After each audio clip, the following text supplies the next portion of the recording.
Good morning, folks. Today is Tuesday, August 23rd. Welcome to episode number 181 of Simply Cyber's Daily Cyber Threat Briefing. I'm your host, Dr. Gerald Auger, and over the next 30 minutes, I'll be going through the top cybersecurity news stories of the day and giving you my expert analysis on each of those stories, on what it means to you as a practitioner, or if you're looking to break into the industry, there's going to be value for you here. So get your coffee, get comfy, settle in. It's going to be a fun episode today, okay? Before we get into it, I want to say shout out and thanks to this stream sponsor, Barricade Cyber Solutions. It's right. Hold on, I can't see. It's over here. Yeah. They're in the corner. Eric Taylor and the whole gang over at Barricade Cyber. They are a wonderful, longtime supporter of the channel. Cyber criminals have stolen your company's data and derailed your business operations. Barricade Cyber Solutions will help you resolve this ransomware attack and get your business back on track. If you don't have a plan, if ransomware were to hit your business right now and you don't have a plan, make the CIO's day. Set up a call with Eric. You go to barricadecyber.com. Just have a conversation with him. Bring a solution to the CIO as you bring a problem, and you will be riding high. Trust me. I want to remind you, if you hold professional certifications that require CPEs, each episode, just like this one, of the Daily Cyber Threat Briefing is worth half a CPE, so that stacks, right? 2.5 a week, 10 a month, roughly. Be sure to document literally the easiest, and I would argue, the most enjoyable way to earn CPEs. If you've been here a while, you know what I'm talking about. If you're new here, trust me, this is a really enjoyable way to earn CPEs. If you don't know what CPEs are, if you have cybersecurity certifications, you likely will need to continue, practicing in the industry to demonstrate the competency of your ability to represent that certification. That's what CPEs are. So just say what's up in chat. Justin Azuma just said what's up. If he wants to use this for a CPE, he obviously can. And if an auditor calls him shenanigans on it, he can just point the auditor to this stream and all the streams that Justin joined and say, here you go. Here's my auditable evidence. My good morning, everyone, is burned into the stream. I'll see you next cycle for my more CPEs, okay? So just say what's up. If you don't know what to say hashtag Team Live. If you're watching on replay, hashtag Team Replay. There is very much Team Edward, Team Jacob vibes going on with that whole thing. And the fact that I know about Twilight, it's unsettling to me because I don't know why I know about it. But, if you want to get really crazy, go ahead and drop where you're coming from. Maybe we'll run the table and see if we can cover the continent, the Earth today, all major continents except Antarctica. Nick Barker's representing at 5 a.m. Good morning. I saw Florida in here, team live today with George Strasberger. Hey, Kimberly, good to see you. Okay, so we've definitely got North America fully represented. So let me know if you're coming in from Europe, England, like England's not Europe, South America, Africa, Australia, Asia. Let's see if we can run it today. Thanks, Anna Lynn, on the audio. Definitely loving that. All right, guys, let me continue. If you're live, love it. Let me see where our numbers are at right now. Looks like we're at 79, almost 80. Just on Simply Cyber, 83. It's you guys are stacking in here hard. I love it. I appreciate you all being here. It's going to be a good show, like I said. Now, if you're on hashtag Team Replay, like some of you are, right? That's fine. No big deal. Thanks for catching the stream all the same. Be sure to drop a comment with hashtag Team Replay just so you have that auditable evidence. Now, if you are Team Replay, and Team Live knows this because I say it all the time, you have superpowers. You have the ability to time travel. So literally, you can skip the pleasantries and get right into the news just by grabbing the slider and pulling it to the right, maybe 2 minutes. I like to talk and welcome everybody for a couple minutes. Or if you're listening on your audio podcast app of choice, you can just hit the 30-second jump forward button 3-4 times. You can skip all this. And what a wonderful superpower that is. Also, exclamation point podcast in chat if you want to see how to get access to that audio podcast version of this story that I release every day right after this stream ends. Okay? Woo! All right. So now that we've covered all of the what do they call that? Like in the government, they have a term for it. It's like the opening remarks or whatever. Let me sit back, relax for a couple minutes, and welcome everyone into chat with my coffee. Good morning, everybody. I got my I Heart NIST shirt on, just representing a little NIST love. That GRC course was banging all last week. The $1 deal wrapped up yesterday, so I wanted to represent the I Heart NIST just to let people know What's shaking? Hey, Eric Silverman, Joel Belton, James Driscoll in the house. Ryan Spidhawk, hey there. Tom Bishop, just spit on myself a little bit. Casey Barges, hey, how you doing? Good to see you. It's podcast Dennis Hunter. Justin Loken on the regular. Hey, Carrie, Matthew Graham. How's everybody doing today? Everybody good? Did I say hashtag podcast? I'm such a donkey. I'm sorry, Dennis Hunter. New Delhi, India representing. We just checked off Asia. It's exclamation point podcast. I'll actually type it in because I lied to you. I'm sorry. Yeah. All right. So we've got Asia, North America. As the chat goes, let me know, guys, if we see a South America, maybe Brazil, BSEC's in the house. We've got a bonus story today. Saudi Arabia, Brian, thank you. We've got a bonus story today. Compliments of BSEC. It does warrant sharing with you all. And because it's not part of the audio podcast, I will be doing my best rendition with manual sound effects and manual readover. So that's something to look forward to. Checking in from Pittsburgh, Secmeister. Almost a foreign country. Just kidding. Just kidding. Oceania. Oh, yeah. New Zealand, Australia representing down there. Internal stranger. We've got it. What's up, James McQuiggan coming in from Dallas on travel, I bet. Nigeria's in the house. There we go, people. Africa. All we need is Europe and South America. In Europe, I know there's a ton of people from the UK who always drop in this stream. Thank you, Yusuf, for representing Africa in today's stream. All right, everybody. India's in the house. Yep. Hey, guys, as a fun bonus, I teased it yesterday if you stayed on for the end of the show. Oh, Germany. Sasha's here. All right, guys. All we got to do is hit South America. We got Brazil in the house, Guyana, French Guiana. All right. Hey, okay, Caribbean, Leonardo. That's pretty dope. I do love that. We're going to be running a Streamlabs interface today, kind of mix it up a little bit. Oh, there was a Botswana? Okay. Thanks, Lisa LaFleur. So we're okay, so Europe is definitely representing. Africa's pulling it. Come on, South America. Where are you at? Where are you at? I know part of South America. Argentina, you're in the Eastern time zone. Nick Barker's up right now. All right. We almost did it, guys. We almost did it. We're almost there. All right. Jay Smith, you don't happen to be in Suriname right now, do you? We're trying to run the table. Trying to run the world map here. All right. I guess it's not going to happen today. Guys, sit back, relax. Sit back, relax, and enjoy. I'm going to change the stream up a little bit, see if you guys like it. Panama? Central America, it's very, very close. Very close. No one's in Suriname. I'm just naming out countries in South America. All right, Canadian transplant, a Peru transplant. Arturo, we'll take it. Winner, chicken dinner. All right, I'm going to count that. See, Leonardo must be a red teamer, okay? Talking about VPNing and popping out in Argentina. That works. That is a hack solution. I like it. Okay, guys, let me change my, let me dazzle your eyes here with a new fun layout that I've been messing with. Stand by. Stand by. Whoop. All right, let me know if you guys, wait, hold on, that's not right. Oh, there we go. All right, feel it, guys. Got 122 of you in here. Let's drop in and do the news. Thanks for being here today. From the CISO series, it's Cybersecurity Headlines. It's Tuesday, August 23rd, 2022. State-backed attacks excluded from cyber insurance.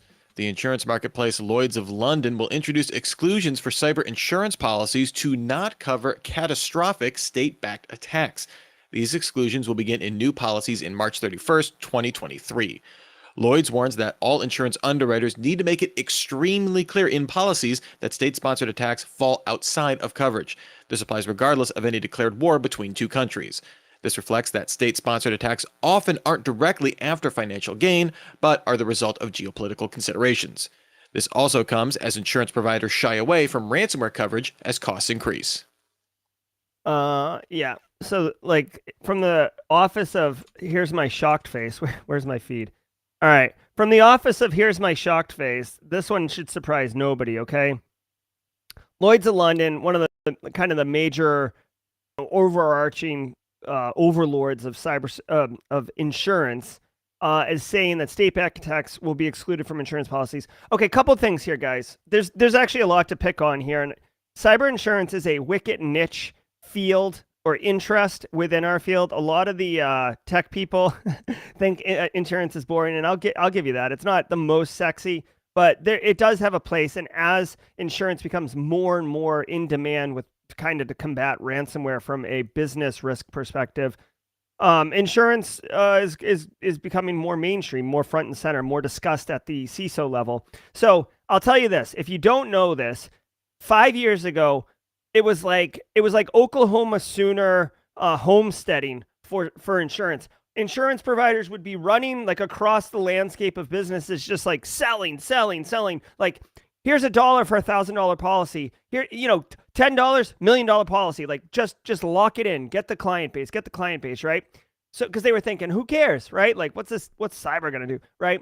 Then enter ransomware. Ransomware punches everybody in the mouth. It is not a controlled risk. Insurance companies don't have actuarial tables to do any type of analysis to figure out the right premium to charge. And two, like, you can't say that like LA has a higher chance of ransomware than like Omaha, Nebraska. So the rates are higher there versus there. Like, cyber attacks don't give a crap where you are geographically. Like, there are no nation boundaries, right? So insurance companies started getting punched in the mouth.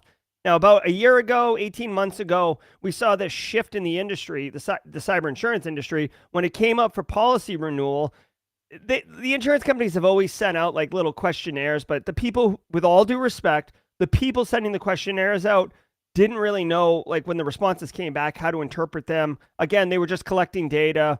Maybe you have MFA, you don't have MFA. It goes up a little bit. Fast forward to like a year ago.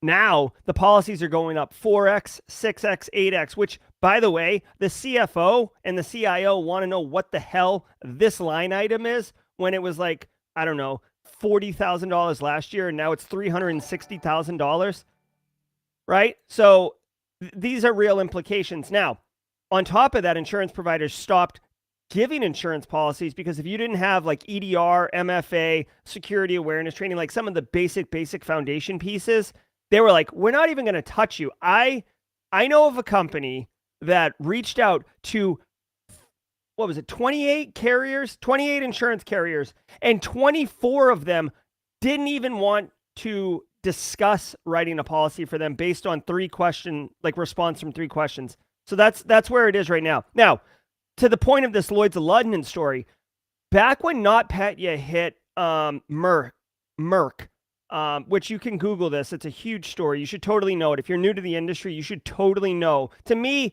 NotPetya and what it did to Merck relative to ransomware was on the level of like noteworthy on what Stuxnet did to industrial control systems. Two different animals, but like the impact was wild. Okay, so check it out. Merck gets hit. They have an insurance policy. They call it in. They're like, oh, we almost sank our business. It was like $1 billion policy call. Not policy, but like, they wanted $1 billion in like restitution or whatever. And the company that wrote the insurance policy took them to court and said, oh, no. This was Russia on Ukraine action, active war, doesn't cover in your policy. And Merck ended up winning that court case, which set in motion legal precedents on how these type of situations would be handled, which is exactly why Lloyds of London is now explicitly excluding it from policies. But I do want to point out, when they say exclude state-backed attacks from cyber insurance policies, guys, there's a thing called attribution, okay? It's a very difficult thing in our industry to do. And attribution basically says this is who did it, right? So, like, whatever. Hold on. Let me give it an example. Hive ransomware hits, or Conti, their final swan song. Conti hit Costa Rican government a few months ago, right? Before Conti disbanded. We know it was Conti because they're ransomware threat actors and they stick their name all over it. That means we have high confidence, almost certainty, that you can attribute it. You can give attribution to Conti. Now, when NotPetya hits and it's Russia on Ukraine and it's obvious to everyone, how do you get that attribution? How do you know that it was Russia? Well, the way the code's written based on TTPs from, APT 29 in the past, like, you could start piecing these pieces together and have a higher level of confidence. But you can't say with 100% certainty because the nation state threat actors, the APTs, they're really good at what they do. They don't want you to know it's them. Or in some cases, they'll hire criminal gangs like private enterprises, think of them as like private mercenaries, to execute an attack on an adversary. And they can be like, oh, I don't know, like we really should we shouldn't condone that behavior, but they're never going to actually do anything, right?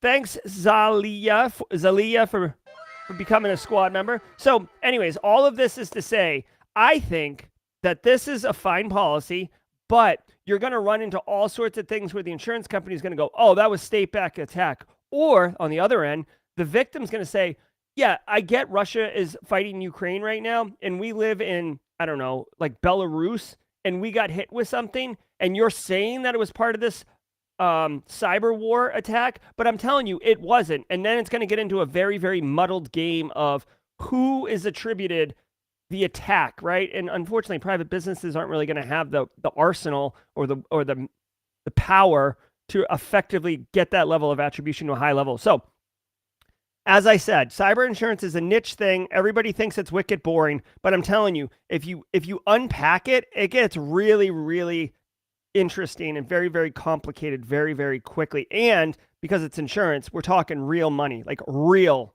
money. Okay, so if you're going to go up the GRC path, if you want to be senior risk, if you ever want to be a CISO, like in the next 5 years, understanding cyber insurance is huge because that is one of the topics on the agenda for the CFO and the CIO. And ultimately it'll roll up to the board if it's a big enough number. All right. That was my rant. Lockbit hit with a DDoS. Last month, the security company Entrust disclosed threat actors exfiltrated data from its network. Believing computer sources said this represented a ransomware attack. Last week, Lockbit took credit for the attack and began posting data on its leak site. That information proved hard to find because security researchers found it unavailable due to a DDoS attack. The security research group VX Underground reports that Lockbit believes the attack is from someone connected to Entrust. The attackers added a message to the site's browser user agent demanding removal of the stolen data. In response, Lockbit's site now says it plans to upload all of Entrust's data as a torrent for anyone to download. Wow. Cozy Bear used... Okay, so hold on. I'm a little confused here. Is this, I mean, to me, this is, yeah. Okay, so this is, again, I always shoot from the hip, guys. I'm hearing this for the first time with you. If I'm not mistaken, this is a perfect example of hackback, right? Hackback is the idea when, like, a company gets attacked by a cyber criminal, whether it's a script kid, whether it's a APT, whatever, you do something in response. You don't just like roll over and be, and just call law enforcement and have them take over or be a victim and just take it, right? Like you hack back. Now, I want to say this is called active defense, right? Or it's partially active defense.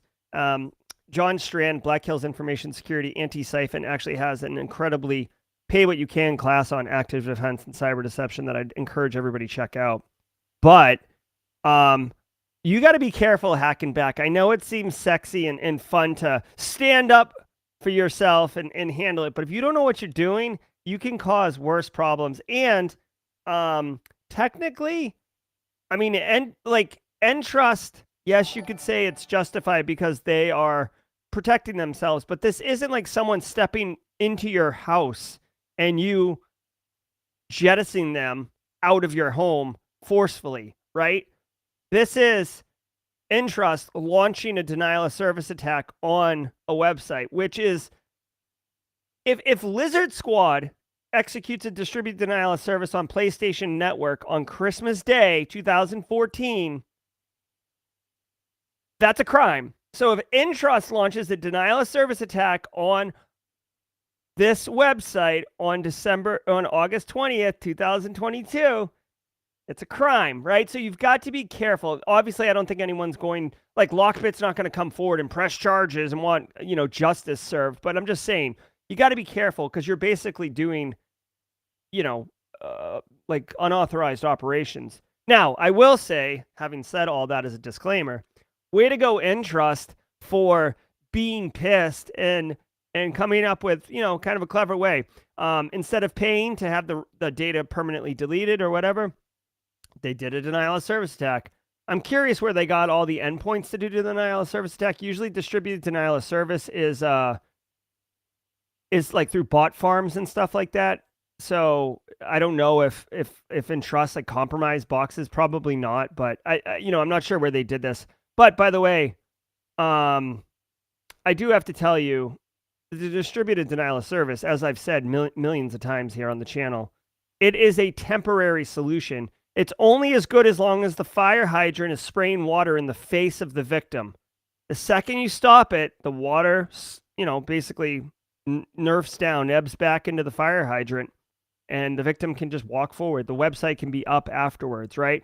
So technically, yeah, Lockbit's going to just release it publicly, but all they really have to do is wait for Entrust to finish doing the denial of service attack. So, okay, thank you, Jay Smith. Use their own soft tokens. Yeah, very interesting. You don't see hackbacks very often. I might actually, I've got like a cataloging system for stuff, like interesting stories, so you can pull them up quickly for case study and stuff. And this definitely falls under hackback. You don't typically see hackback as widely publicized, because a lot of times people don't do it, and then when they do, it doesn't get shared, right? Right? Two wrongs don't make a right. You need to improve your security hygiene. Yep, exactly. There we go. Microsoft accounts to bypass MFA. Security researchers at Mandiant released a report detailing this new technique from the Russian-backed threat group. This exploits the self-enrollment process for applying MFA, where organizations allow users to enroll a device the next time they log in. Since there's no additional verification to this enrollment, anyone with a username and password can enroll their own device into MFA as long as they're the first to try it. This can be useful for obtaining access to deactivated or test accounts, which Mandiant observed. From there, attackers accessed organizations' VPN infrastructure. Mandiant recommends organizations ensure additional protections to verify users when they register accounts. Among other things. Okay, so there's a couple. BSEC suggested that this be the story of the week for, I would assume, for peers.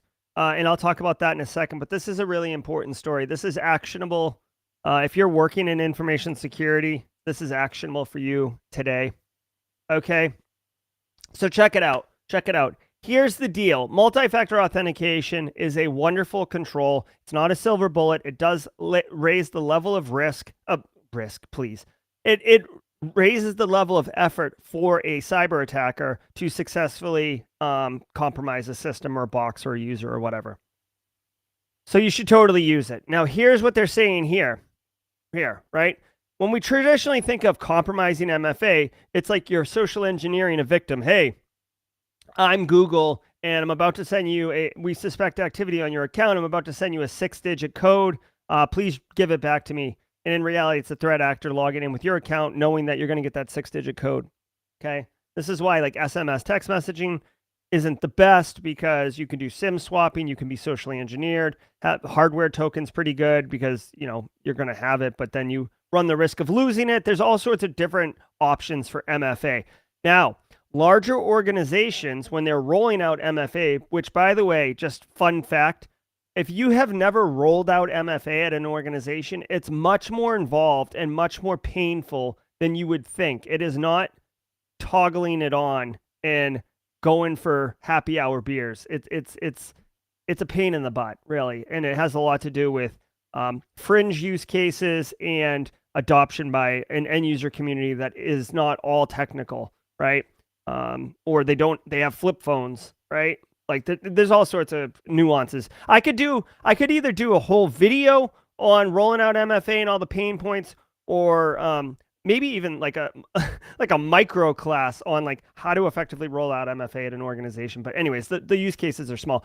With Cozy Bear, which, by the way, I got to keep pointing over here. Cozy Bear, which is one of the more advanced Russian GRU, FSB. I'm not sure exactly which one it is. It's one of those two, but basically like their CIA, NSA they're wicked advanced. They're wicked skilled threat actors, okay?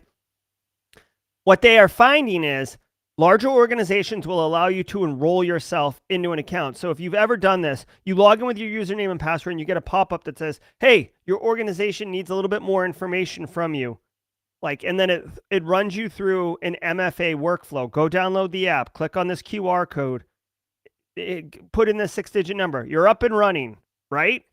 It's supposed to be easy for IT, help desk, and end users to enroll users, especially when you're dealing with 1,000 and up organizations, right? Think about 50,000 user org and you're rolling out MFA. You can't put 50,000 calls on the help desk. That'd be insane. So they do this thing. Now, once you have MFA, that's it. You're off and running. You have a couple reset my password, all this stuff. But what the threat actors have found is that dormant accounts like Carl left in January, but no one disabled Carl's account. You don't have processes in place to disable accounts. So threat actors find Carl's password in a data dump. They log in and immediately identify that they can enroll themselves in MFA. They enroll themselves and now they have a valid username, password, and configured MFA device. And guess what? Game over. They're in your environment. And now they can start doing privilege escalation, dumping creds, doing all the things that threat actors do, okay? So Jeremiah Gutierrez knows what I'm talking about. There's a couple things you can do here. Okay? I'm going to give you a clear 3-point action plan. First of all, you definitely need out processing procedures. When someone leaves your organization, either voluntarily or involuntarily, you need to have some type of checklist that someone's responsible for signing off on, usually HR, that says their user accounts have been disabled. And by the way, if you're not using federated authentication, you better make dang sure that you're shutting off all their accounts. Meaning, shut off their AD account, obviously. But then if you had cloud-based solutions that weren't federated, make sure you disable that because they're going to be able to log into it way on down the road. Make sure any custom homegrown apps, which is gross but happens all the time, make sure they're disabled from that. If they had access to shared accounts, you may want to change the password on those. Okay, so that's out processing. Secondly, this is something you could do right now. Okay, especially if you're in an Nova 365 environment, go in and look at your user authentications. Sort by last logged in. If you have someone who hasn't logged in, and I'm being incredibly generous here, if you haven't seen someone who hasn't logged in a year, guess what? Chances are they don't work here anymore or they don't use that account anymore. Either way, I don't care. Disable the account. There's different levels of extreme here. For me, over a year, disable the account and see if someone calls. I know that isn't the best option.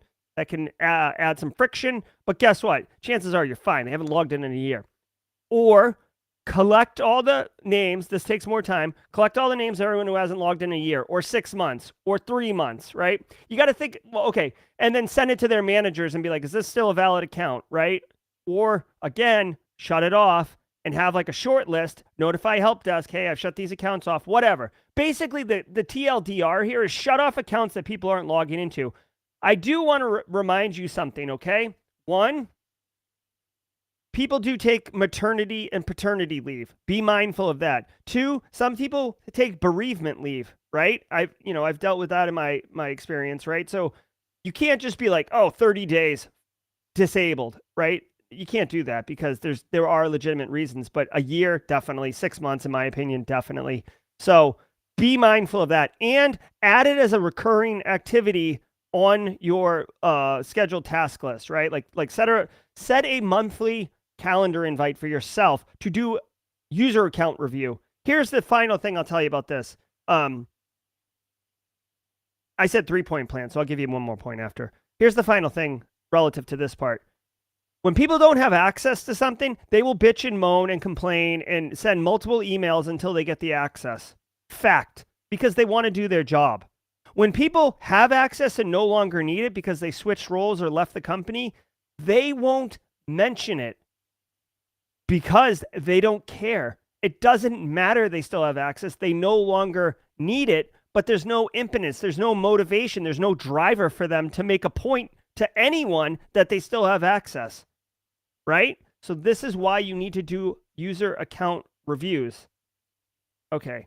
And then the final thing, and this was the point that they said in the story itself, you can do you can tweak the workflows for user enrollment. So let's say you're going to self-serve. So you put in a username and password. Hey, we're going to have to walk you through the multi-factor authentication. Instead of just allowing them to enroll at that moment, make them validate their identity again. Either have them have some type of technical workflow where it validates their phone number. It sends them a text message, or they have to call in, which I know is a friction because now they have to talk to someone and there's a step and everything like that. But whatever it is, if you add an extra level of identity validation, then this attack right here doesn't work anymore, or it becomes much more difficult for them to execute on.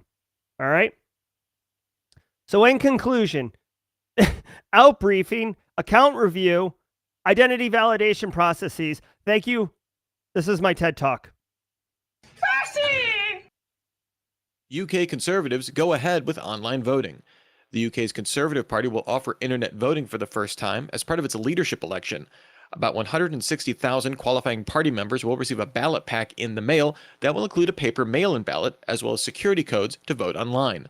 The party used guidance from the UK's National Cybersecurity Centre to build its online voting system. Earlier this month, the NCSC warned against the Conservatives' plans for online voting. As part of a revised process, the codes in the ballot packs will expire as soon as they're used, meaning you can't log back in. The winner of this election will be the UK's next Prime Minister, so pretty high stakes.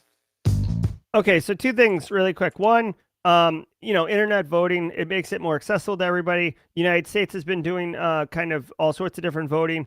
Obviously, there's a lot of opportunity here for manipulation, integrity, calling into question integrity, all these things. But guys, it's 2022. We're all hyper connected. I love that they're doing this. I hope that the mechanisms that enable internet voting become secure enough and there's a high level of confidence in it in order to allow it to happen, because I think it is a cool idea. Shout out to DEF CON Village, Voting Village, because they have that. They've had it for years, like probably 6 years now, 7 years. And they always do these type of things. One thing I do want to share, I don't know about you guys, but like when I look at this right here is, and for my UK people, I mean this with no disrespect, this is British Foreign Secretary Liz Truss and Rishi Sunak, former Chancellor of the Exchequer, and their top contenders to become the next British Prime Minister. Doesn't this look like a reality game show? And like the winner of the game show becomes the next British Prime Minister? Like it almost like they're holding hands, like looking at the host over here who's got a rose. Like I know it's because of the dramatic lighting and the studio audience, but it just, when I saw this, I'm like, what are they doing? Is this like a reality game show? Okay. Let's go ahead and listen to the read. And now, thanks to this week's episode sponsor, Code 42. Have you been thinking about launching an insider risk management program? You don't need to be Big Brother to effectively address insider risk. Code 42 believes that the 3 E's should define any IRM program: expertise, education, and enforcement. Shift your security culture from watchdog to guide dog, and everybody wins. Learn more at code42.com/showme. All right, so let me just take a hot minute here really quickly and share a couple things with you guys. Now, can you really see this? I don't know. Okay, so some of you, hopefully many of you got this email yesterday. I started a new email. You can do ! newsletter in chat right now, and you'll get a link to sign up for this. This is a once a week email that I will send Monday morning. And it's basically, I think it's something around you crushing your week. Allow me to help you crush your week every week with actionable intel. And basically, guys, it's a very quick read. I give you one actionable item for your end users. I give you one actionable item for your peers and one actionable item for your executives. So I target the 3 audiences that we regularly interface with. And this right here, these are my thoughts. This bold, how you can use this. This is me telling you, with, all the liability disclaimers there is, right? Like, this is my opinion, whatever. I am a cybersecurity professional, but this is how you can operationalize it in a very clear, succinct way. This email is like a 90-second read. You could take it and do whatever you want with it, but I make it so you can literally just skim it, on your phone and say, okay, for my end users, what can I do? If you're trying to roll out an information security program, awareness program, excuse me, and you're looking for material every week on what to send to your end users, how to educate your end users, sign up for this every Monday. I'll tell you exactly what you could do. All right. Tell your end users, do not plug USB drives you get in the mail. And why? Because it's based on this story that we covered in the previous week. And obviously, if you want, I actually put a link here. This goes directly to the YouTube live stream, the Daily Cyber Threat Briefing, but it's time marked for when I talked about this exact story. And then if you want the actual CISO series stories, it's here. Rinse and repeat, guys. This was the pilot email I sent on Monday. It was well received by many, many people. I am looking for constructive feedback. So if you have any, please let me know. If you want to sign up, go to hit exclamation point newsletter right now. This is what it looks like. And you just go ahead and type in your email address here. It says get the app because I guess, oh, give me that sweet intel is what it says now. I'm going to have to fix that. But anyways, you get the idea. Also, really quickly, tomorrow at 11:30 a.m., I will be live streaming on ThreatGen's YouTube channel. I will be adopting the persona of Muddy Water, aka Static Kitten. This is an Iranian threat actor group that specializes in espionage, and they've attacked government and oil sector. And I will be doing the oil sector because it's espionage. My goal with this one is to drive the business's P&L to zero, effectively taking them out of business because I just put them on and wear them like a pair of pants. So if you're interested in that, go to ThreatGen's YouTube channel. I think if you do exclamation point ThreatGen in chat, you should get a URL to it, but I'll be doing this tomorrow. All right, let's continue. Critical flaw found in Chromium OS audio server. Microsoft security researcher Jonathan Barr-Orr found a bug in the service which routes audio to peripherals. This could... Hold on one second. Victor and everybody else, you have to go to the website and sign in, and add your email address and then hit submit. It's like a newsletter thing, so you have to opt into it. I can't put you into it. You have to sign up. Go to exclamation point newsletter. Is it not working? Hold on one second. Stand by. Oh, there it is. Yeah, see Nightbot, pages.simplycyber.io/news. Go there and sign up. You have to put your own email address in. Thank you. Thank you, Desmond. Thank you, everybody. Monday morning, you'll get it. Use audio metadata to cause a local memory corruption. Audio played in a browser or over a paired Bluetooth device could trigger the bug. Ultimately, the flaw could open the door to remote code execution. Or reported the issue to Google back in April. It was already in process of patching the flaw when it received the report and released an update in mid-June. Attackers target Traveler. Okay, so... whatever. Good on Microsoft for being the one who reported this. I don't know if it was Microsoft's threat actor group, but looks like it's a rare bug in Chrome OS. I won't spend a ton of time on this one, but what I will say is it was critical in that it could allow remote code unauthenticated execution, which is like the absolute worst. Anyone who could hit your box could run whatever code they wanted, including malware. So we want to get that fixed. It is a very rare, audio file metadata type thing, which I guess maybe means that it would have been easy to exploit because anyone could have sent you something. I'm not 100% sure. To me, this story right here. Hold on. Yeah, hold on. I got to learn the scope of like my window here. This story right here, it's like a rare bug. You wouldn't basic fundamental best practices wouldn't have prevented this from happening, but there is a best practice of keeping your systems up to date, patched, right? If you can set it to auto patch, set it. But guys, if you're running Chrome OS, patch it. That's as simple as it is. There's a really nasty bug that can, really screw your system over. I have no indication that it's being actively exploited, which means it's not close your computer right now and run home and patch your Chrome OS, but, make it a priority to do it in the next few days. Which, by the way, you should keep your software patched. That should be that's basic cyber hygiene. What's up, Brandon Douglas? Good morning to you. With fake reservations. The recent uptick in travel has seen the threat group TA558 ramping up malicious activity. The group operated a 2018 campaign of fake reservation emails with malicious links. It revived the strategy, but with a new twist. Following a larger malware trend, the group now uses RAR and ISO file attachments to their malicious emails. This leads to the execution of a PowerShell script, followed by downloading the async rat. Microsoft's recent ban on macros by default in Office documents led many threat groups to change to similar tactics.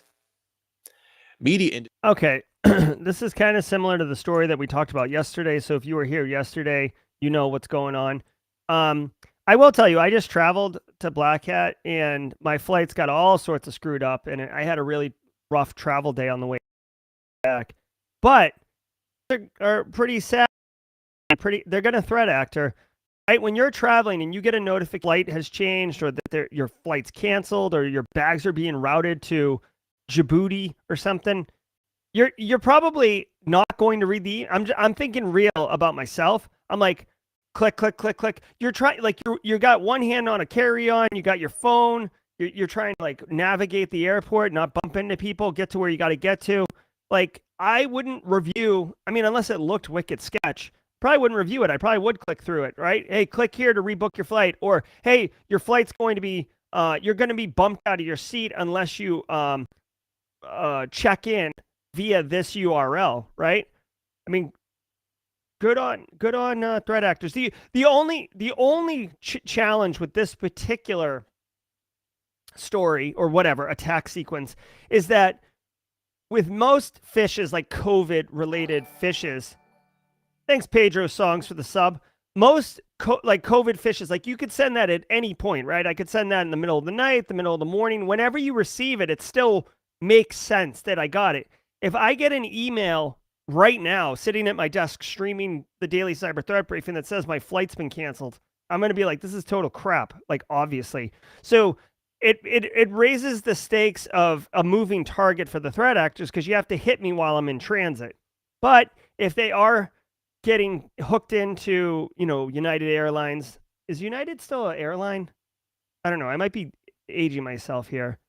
But whatever. American Airlines, Southwest, all these. Like, if you could hook in there and know when people are traveling, then you could target them. But again, that's like a lot of effort to randomly strike. Like, you'd almost have to do like it would be worth it to a threat actor, but you'd have to do like real work to break into like an airline or a reservation company, right?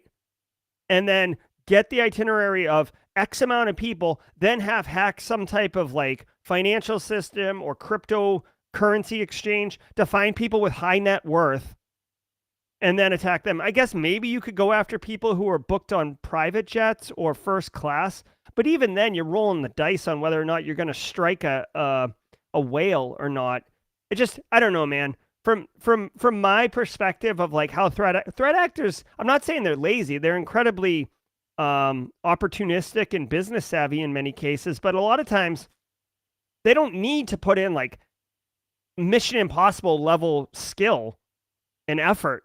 Like there's a lot of fat waddling ducks or birds that can't fly, just kind of waddling around that they can scoop up and grab and eat. You know what I mean? There's no reason to go after the majestic bald eagle soaring in the sky.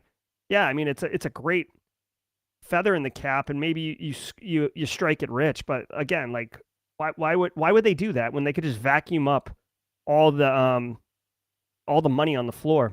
All right. Industry proves slow to patch.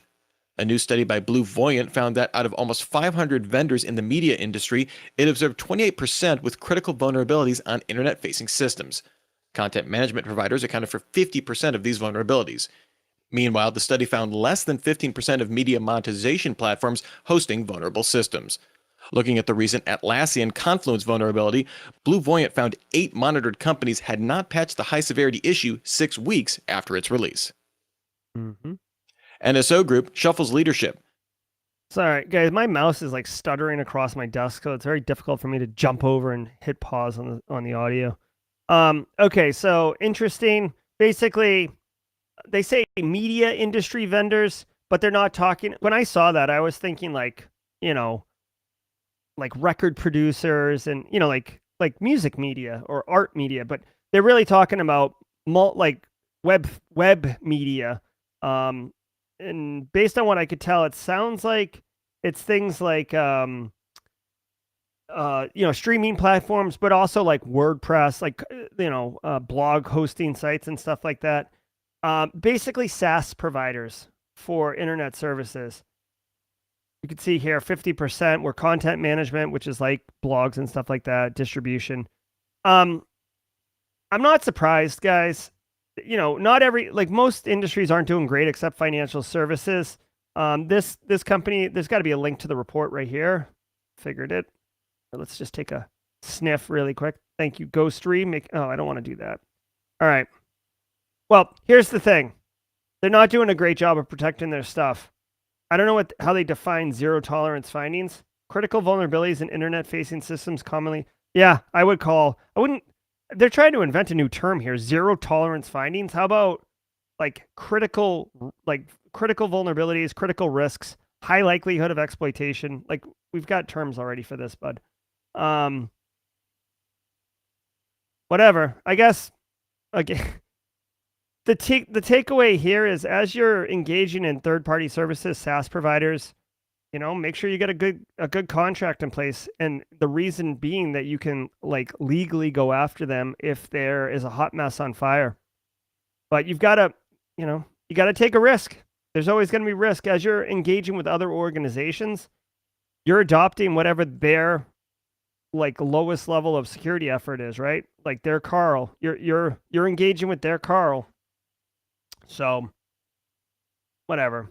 You don't really hear about this industry too much, honestly. It's kind of an unreported industry, but not surprising. I'm not surprised.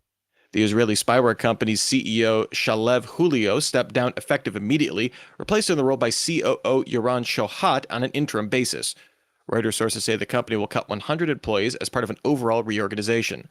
Part of this will see the company focusing on NATO member countries and streamlining operations. Remember, we just posted. All right. Well, all right. Here's the thing. NSO Group, famously known for their Pegasus software, they have been embroiled in the media for a while. A couple things have popped out, like the Catalina region of either Spain. I think it's Spain. They had a politician who found Pegasus on their phones and stuff, which would indicate that Pegasus is being used for reasons that are not aligned with what the company officially says. Big surprise. They sell spyware, guys, like high-end nation-state level espionage tooling, and they're a business. So, you know what I'm saying? You know what I'm about to say, Kimberly? Straight cash, homie. Straight cash, homie. Right? You can have, guiding principles and an About Us page on your website, but at the end of the day, cash rules everything around me. Cream! So, I guess all I'll say with this, this doesn't really change anything about NSO Group. If I had to, I'm going to put on my skepticals. Yeah? Get it? Skepticals? Okay. I'm going to put on my skepticals here and say that it's potential, this is complete speculation based on nothing than my thoughts, that this guy may be either a martyr and like a sacrificial lamb in order to appease shadow powers that were like, this is ridiculous. NSO Group is being used here, here, and here. This guy needs to go. Or, and this is kind of what my gut is, this guy was driving the business to take on these contracts that didn't align with their guiding principles, right? Like highest bidder, inserting themselves in, political, in politics and stuff like that, helping the highest bidder, regardless of what side of the fence they're on. And the board said, okay, you're way too noisy, you're way too public, you're way too loud, you're bad for business, you fired, right? So no CEO gets fired, right? It's too disruptive to the business, from an optics perspective. So CEO typically steps down or retires. If they're old enough, they'll officially retire, but then you'll see them pop up as a CEO in 6 months somewhere else, because they'll have, what do they call them? They're called garden clauses. I think that's the term, garden, something garden, where basically you're not allowed to take another job officially for some period of time, and you get paid for that period of time, but you're prohibited. And it's basically all optics for the companies. You see it at Fortune 100 companies will do it all the time. All right. Let's see. Oh, we've got a bonus story here. Hold on one second. This is the bonus story. Let me turn my music on. Hopefully my audio is good. I just turned on the music, right? Jeremy Williams with the patty. Okay, guys, real quick. This is a hot story coming in from DJ BSEC. Thank you, BSEC. I'll do my best Steve Prentice impression here. CISA warns of active exploitation of PA networks, PAN-OS vulnerability. The U.S. Cybersecurity Infrastructure Agency on Monday added a security flaw impacting PA networks, PAN-OS, to its known exploited vulnerabilities catalog based on evidence of active exploitation. Blah, blah, blah, blah, blah. Here's the deal. There is a high vulnerability, critical vulnerability, meaning that it can be actively exploited, and I think it's actually being actively exploited, unauthenticated by a remote attacker. Hold on, you guys can't really see this. Okay. This is when vulnerabilities go bad, okay? This is like I don't know if Girls Gone Wild is still politically correct, but there used to be a show in the 90s called Girls Gone Wild. But anyways, this is like the Vulns Gone Wild situation right here. Unauthenticated remote attacker. You do not want that. If you're running PAN-OS, so if you're running a Palo Alto, and you've got Panorama to kind of manage your Palo Alto infrastructure, and you're running any of these, apply the patch. Basic principles. Apply the patch. What happens if it gets exploited? Essentially, what it's being reported is a threat actor can launch a denial of service attack from your system. Reflected, amplified denial of service attack. Now, it gets a little confusing to me whether it's denial of service internal to your organization or external. I think it would be external, because if they can get into your box, they would just brick your box, and that would denial of service you too. But denial of service from a single endpoint, or all your PAs, say you had 10 PAs, which is a lot. That's still not a lot as far as pushing data to a victim. But at the end of the day, it will look like your system is the attacker, which again is kind of how distributed denial of service attacks work. Guys, Palo Alto firewalls are incredibly good at what they do. I've used them in my environments. They're fantastic. They're expensive, but they're fantastic. You want them clean and up to snuff. So if you're running PAN-OS 10.2 or earlier, go patch your stuff. That's as basic as it gets, okay? Go patch your stuff. Thanks, BSEC, for the opportunity to do the read myself. All right, where are we at? 8:53.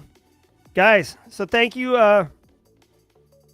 for joining me. Let me know in chat if you... Well, hold on. That does it for today's Cyber Threat Briefing. If you were just here for the news, high five. Thank you so much for being here. If you got value, hit the like button or whatever. But really, more importantly, share this with others if you think that they would find value in the daily threat briefing. Also, exclamation point newsletter. If you want to get this newsletter that I send on Mondays, I'll show it again. This thing is chock full of value. I basically curate one story that I think is wicked important from the previous week, and I tell you exactly what you can do with that intel and how to operationalize it. And then if you want to go a little deeper, this link right here goes directly to the time mark of where I set it, right? So let's see, Microsoft mail scam. Boom, you click it here. Boom, you click it there. Boom. There's me talking about counterfeit USB devices, right? So it's super cool. I love it. I'm very proud of it. I want it to be a thing. Okay? So thank Desmond. That's what we're trying to do here. We're trying to help people learn. Yeah, I don't know, Jeremy Williams. I don't beg for likes or thumbs up or whatever, I guess, enough. But yeah, we average across all the platforms, 200 people a day, which I genuinely appreciate all of you being here, and probably 30 or 40 likes a day. So I don't know. People seem to like the streams, but hitting a little thumbs up, not so much, which is fine. I don't begrudge them. I'm not doing it for the likes. The only reason to hit the like button, really, it's not to tell me you like it. It's to make the YouTube algorithm push this out to other people, because the YouTube algorithm's like, oh, lots of people, like there were 130 people here and 100 hit like. That means that like whatever, 70% of people who watch this content like it. Let me, basically profile those 70 people and then push it out to whoever those 70 people who liked it have in common. Let's push it out to people who watch similar content to them. So it's actually really awesome. Yeah, no problem, Ahmad. Youssef, my man. Michael Starnes, you're welcome. My pleasure. Greg Wilson. Yeah, I know. Only 200. Well, which is kind of crazy because like Simply Cyber has like 41,000 subs on YouTube and stuff like that. So if you do the percentage, it's like it's like 0.1% of the Simply Cyber community attends the stream. I will say that with replays and stuff like that, like this briefing will probably get 1,000 views today. And then with the audio podcast that goes up right after I hit end stream here, that's another 100 or 200 people. So, I mean, we are reaching people. We are helping people. But, I just say the same thing every morning. Share it with people. Share it with people you think could get value. Thanks, David Taylor. I appreciate that. Leonardo, enjoy that red team. And did we ever get... I know. Team Live is a lot of fun. Guys, let me know if did we ever get someone from South America in stream? I was really hoping that we could run the globe today.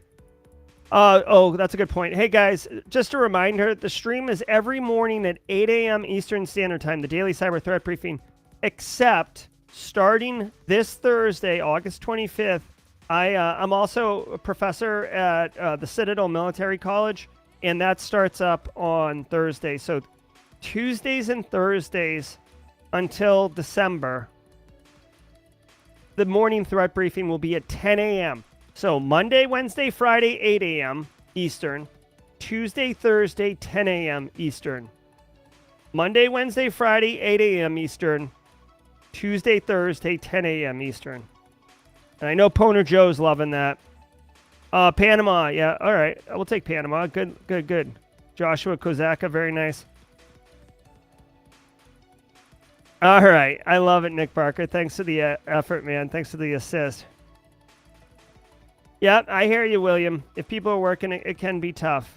And that's why I put it in audio podcast, so you can slip it in your ear and discreetly enjoy the cool stylings of the daily cyber threat briefing. All right, everybody. Thank you so much for being here. Be good. We'll see everybody tomorrow at 8 a.m. Eastern Standard Time. Take care.